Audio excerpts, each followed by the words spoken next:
Good morning, folks. It's John Pettipas recording. There's an excellent article in today's Halifax Herald. A shanty town in shadow of Halifax money South End, it says. And it's an article by John DeMont. John DeMont's author, and he's focusing on the life of Bill Mont. Bill Mont, yard sale, the flea market king. So anyway, there's some specific points I want to make in here. Grew up and they didn't have any indoor plumbing, didn't have running water, didn't have central heat, etc. But they survived. He just celebrated by Bill Mont. Good morning, Bill Mont. You're watching. Happy 94th birthday. His birthday was a couple of days ago. Actually, last weekend. And it's a wonderful full-page article on page A4, again, this morning's Halifax Herald Provincial Edition, Thursday, the 25th day of May.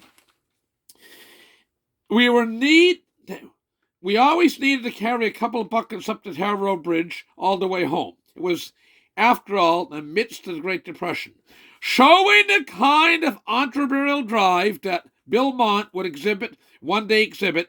His stepmother ran a thriving bootlegging operation. Now, I don't approve of liquor, but you gotta admire the ladies. You gotta admire the ladies' gumption and will to survive in guts. Okay.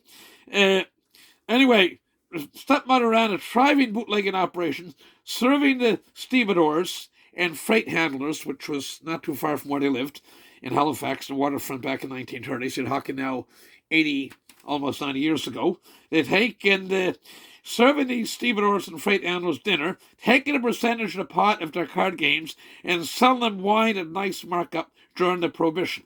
Out of necessity, this is Bill Mont speaking now, direct quote, he learnt to scrounge at an early age, heading up to the butcher shop in English Street, Halifax, for dog bones.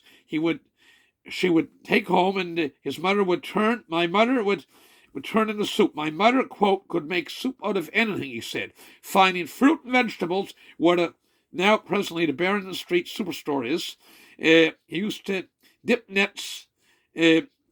use dip nets to poach lobsters out beyond the harbour breakwater, and scrounging the rail cut for bottles, copper, and anything else that he could find. And so everyday life in Greenbank was full of small indignities, but anyway, they carried on, and they got by, and they managed. So this is the bulk pickup month, the next last week of this month, I think early June, and the amount of stuff that people throw out is awful. It's the sin of waste. And Nova Scotia has been built by people, Scotch, French, Irish, natives, black, new immigrants.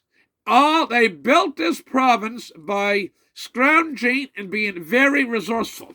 So you just read this article. I'm going to wrap this up. Read this article in today's Halifax Herald and what people did and do to survive. And this gentleman, by the way, Bill Mont, has featured an article by Bill Mont, featured an article by John DeMont. And Bill Mont is half Lebanese. I didn't realize that, but I'm not surprised. He's very entrepreneurial. I've met him before, and I wish him birthday every year. He's on my YouTube channel.